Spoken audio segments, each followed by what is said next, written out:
Hello बच्चों, let's see this question. The question says that find the angle between lines whose direction ratios are 1, 1, 2 and root 3 minus 1, minus root 3 minus 1, 4. तो चलिए solve करते हैं। Question में क्या given है? Direction ratios दे रखे हैं और हमें क्या फाइंड करना है? Angle between these two lines ज्ञात करना है। ठीक है, तो चलिए की कॉन्सेप्ट पहले लिख लेते हैं। क्या होगा की कॉन्सेप्ट? की कॉन्सेप्ट देखो, अगर कोई भी दो लाइन है और उनके बीच में एंगल थीटा है तो हम थीटा के लिए क्या फॉर्मूला यूज कर सकते हैं? Let theta be the angle between two lines, between two lines, then we can write cos theta equals to a1 a2 plus b1 b2 plus c1 c2 divided by root over a1 square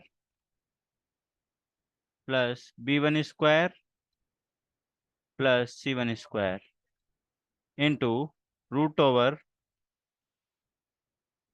a2 square plus b2 square plus c2 square. ये cos theta का formula होता है और हम इस question में यही use करने वाले हैं। cos theta equals to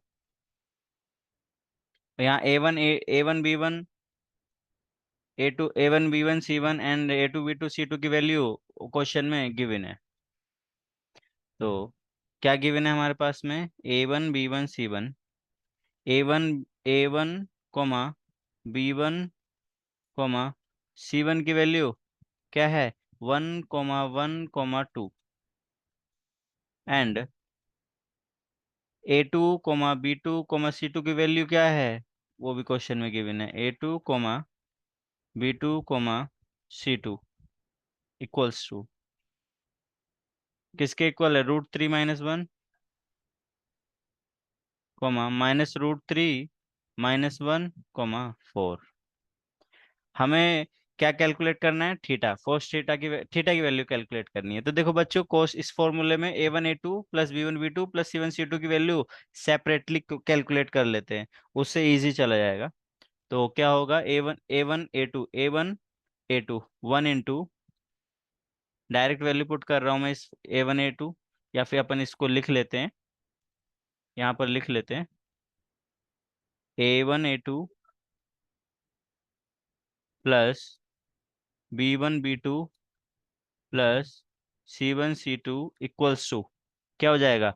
1 × root 3 - 1 plus B1 B2 कितना है? 1 × B2 minus root 3 - 1 plus C1 C2 2 × 4।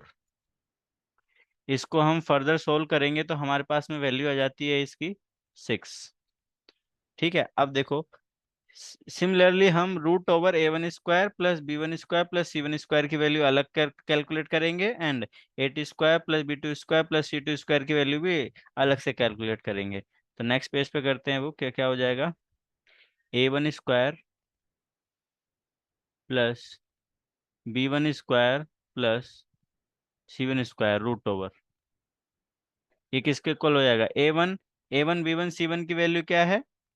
यहाँ पीछे देख लेते हैं क्या है। A1 B1 C1 1, 1, 2, 1 का स्क्वायर रूट ओवर 1 का स्क्वायर 1 हो जाएगा प्लस 1 का स्क्वायर 1 हो जाएगा प्लस 2 का स्क्वायर 4 हो जाएगा। तो ये वैल्यू कितनी आ रही है अपने पास में? Root 6। Similarly root over A2 square plus B2 square plus C2 square, ये किसके इक्वल हो जाएगा? रूट ओवर A1 क्या है वहां पर? लेस A2 क्या है? A2 की वैल्यू देख लेते हैं। A2 है हमारे पास में रूट 3 - 1 B2 है तो माइनस रूट 3 -1 एंड C2 है 4। तो वैल्यू पुट कर देते हैं। रूट 3 -1 का स्क्वायर प्लस -√3 -1 का स्क्वायर प्लस 4 का स्क्वायर। हम इसको फर्दर सोल्व करेंगे तो ये हमारे पास में वैल्यू आ जाती है इसकी √24। अब देखो, अब बच्चों हमारे पास में root A1 square +B1 square +C1 square की वैल्यू भी आ गई है। Root A2 square +B2 square +C2 square की वैल्यू आ गई है। And A1 B1 +B1 C2 B1 B2 +C1 C2 की वैल्यू भी आ चुकी है। तो हम डायरेक्ट ये सारी वैल्यूज इस फॉर्मूले में पुट कर देंगे। कोस थीटा वहां से क्या आ जाएगा, cos theta equals to 6/√6 into √24। इसको सोल्व करेंगे तो ये हमारे पास में वैल्यू आ जाती है 1/2। तो कोस थीटा इक्वल्स टू 1/2, तो थीटा कितना हो जाएगा हमारे पास में, तो हम थीटा लिख सकते हैं कोस इनवर्स 1/2, या फिर थीटा की वैल्यू बोल सकते हैं हम, इसकी तो डायरेक्ट वैल्यू भी होती है 60 डिग्री। और यही हमें फाइंड करना था, angle between two lines. I hope you understood it well. Best of luck, thank you.